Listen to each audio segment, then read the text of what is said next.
दोस्तों, आपने 7 चिरंजीवी नाम तो सुना होगा। 7 चिरंजीवी यानी 7 अमर लोग। 7 चिरंजीवियों में से एक जो हैं, जिनका नाम है विभीषण महाराज। विभीषण आखिर कौन है और वह जिंदा हैं तो कहां हैं? आइए जानते हैं। दोस्तों, विभीषण जी को कौन नहीं जानता। विभीषण जी रावण के भाई थे और विभीषण जी की मदद से ही रावण का वध हुआ था।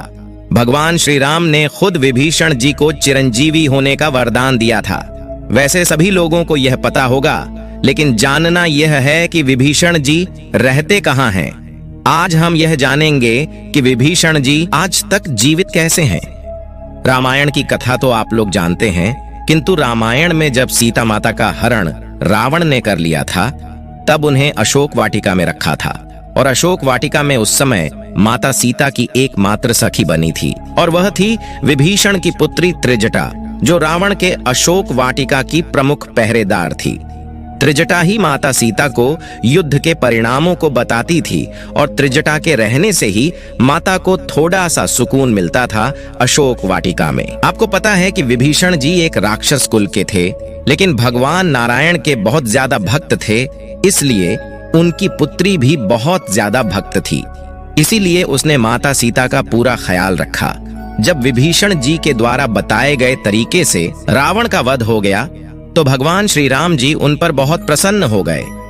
तो श्री राम जी का भक्त होने के नाते वह लंका से श्री राम से मिलने अयोध्या आया करते थे और लंका के राजा बना दिए गए थे, क्योंकि विभीषण जी बिना श्री राम जी के रह नहीं पाते थे। जब बहुत समय बीत गया, तब भगवान को अपने निज धाम जाने का समय आया। तो विभीषण जी प्रभु से दुखी होकर कहने लगे, हे प्रभु, मैं तो आपको देखे बिना एक दिन नहीं गुजारता हूँ और आप अपने लोक जा रहे हैं, तो आप बताइए यहाँ रहकर आपके दर्शन कैसे करूंगा। तब प्रभु श्री राम ने कहा, हमारे कुल देवता भगवान जगन्नाथ की तुम दीर्घ काल तक पूजा करोगे और कलयुग के अंत में तुम मुझ में लीन हो जाओगे। उन्होंने जब कहा, आप मेरे दर्शन भगवान जगन्नाथ जी के रूप में करेंगे, जो एक विशाल समुद्र के किनारे एक मंदिर के रूप में होगा। उसके अंदर जो मूर्ति होगी वह मेरी ही स्वरूप होगी, और आप मेरे स्वरूप मेरी पूजा सबसे पहले करोगे। विभीषण जी वहां नतमस्तक हो गए और उन्होंने सोच लिया कि आने वाले समय में भगवान जगन्नाथ जी स्वयं श्री राम ही होंगे और उनके दर्शन प्रातःकाल होते रहेंगे। इसलिए वह प्रसन्न हो गए और भगवान श्री राम विभीषण जी को यह बताकर अपने बैकुंठ लोक यानी बैकुंठ धाम को चले गए। भगवान श्री राम के वरदान स्वरूप भगवान हनुमान जी और यहाँ धरती पर रह गए। विभीषण जी आज भी लंका में रहते हैं।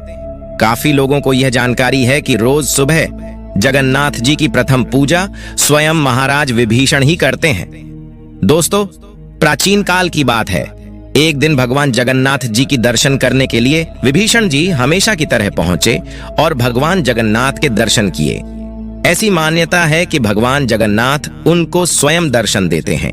तब विभीषण जी ने उनके सामने प्रार्थना किया, हे प्रभु, इतने दिन से आपके दर्शन करने के लिए लंका से यहाँ रोज आता हूँ। अब आपसे निवेदन है कि एक बार अपने पावन कदम मेरी लंका में भी रख दीजिए, जिससे मैं कृतार्थ हो जाऊं और मेरी लंका भूमि जगन्नाथपुरी की तरह पावन हो जाए। भगवान जगन्नाथ ने तथास्तु कहकर अंतर ध्यान हो गए। कुछ दिनों बाद जब वह घड़ी आ गई जब भगवान जगन्नाथ लंका को जाने वाले थे। आपको यह बता दें कि जगन्नाथपुरी और लंका के रास्ते में एक मठ पड़ता है, जहां पर भगवान जगन्नाथ के बहुत बड़े भक्त रहते थे, जिनका नाम था बलराम दास। ऐसा माना जाता है कि जब भगवान जगन्नाथ लंका के लिए निकले तो वहां उनका मठ भी पड़ा। तब भगवान जगन्नाथ ने सोचा कि मैं बलराम दास को भी दर्शन देता चलूं। भगवान जगन्नाथ बलराम दास को दर्शन देने उसके मठ में पहुंचे।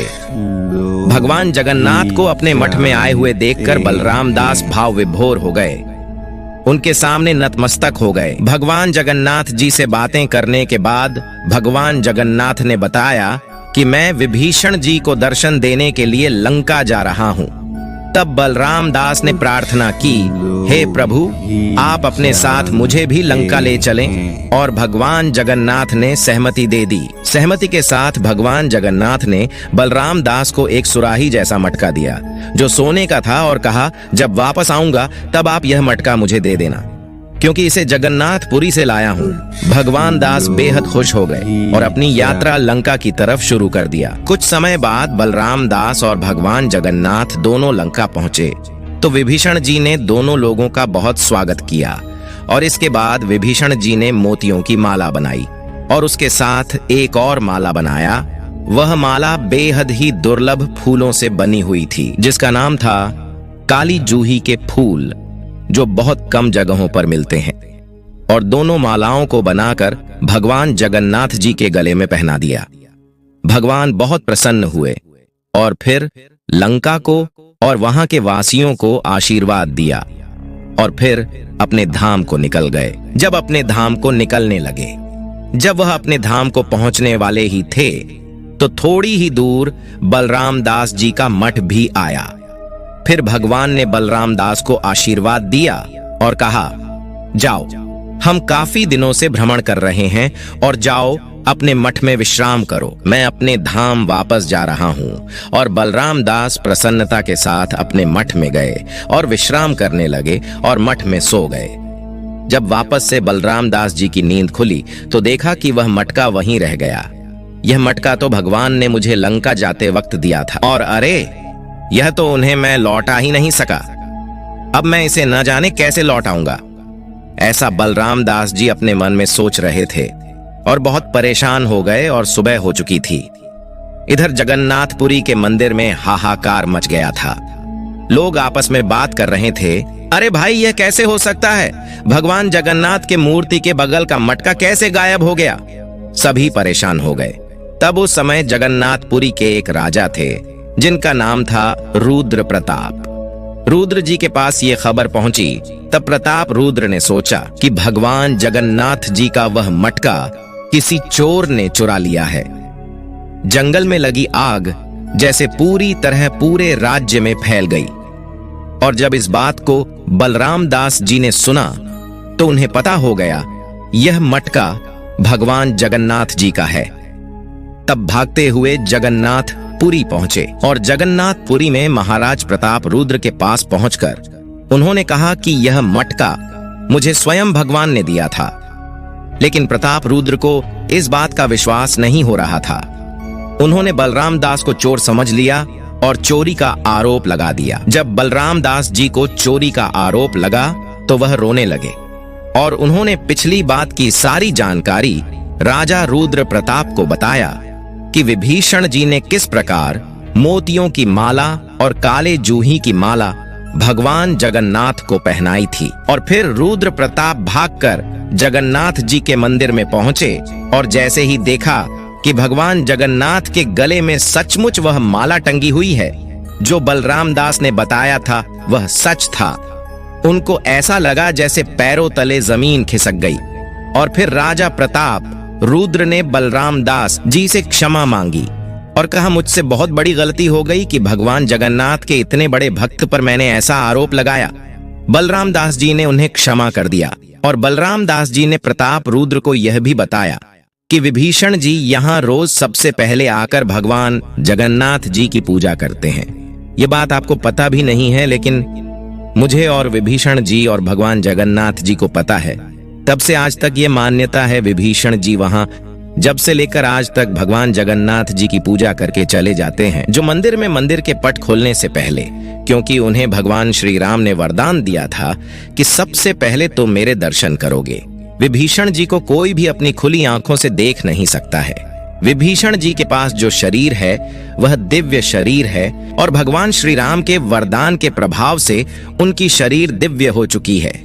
उन्होंने कहा कि उनको देखने के लिए किसी खुली आंखों से हम नहीं देख सकते, उसके लिए आपके पास दिव्य दृष्टि होनी चाहिए। जब कभी उनकी रथ यात्रा जगन्नाथपुरी से निकलती है तो कुछ समय के लिए उनकी रथ यात्रा गरुड़ स्तंभ के पास रोक दी जाती है। कहते हैं हमेशा की तरह सबसे पहले विभीषण जी भगवान जगन्नाथ जी की पूजा करेंगे, फिर रथ यात्रा आगे बढ़ाई जाएगी। इस पौराणिक कथा से यह पता होता है कि विभीषण जी आज भी इस पृथ्वी पर जीवित हैं।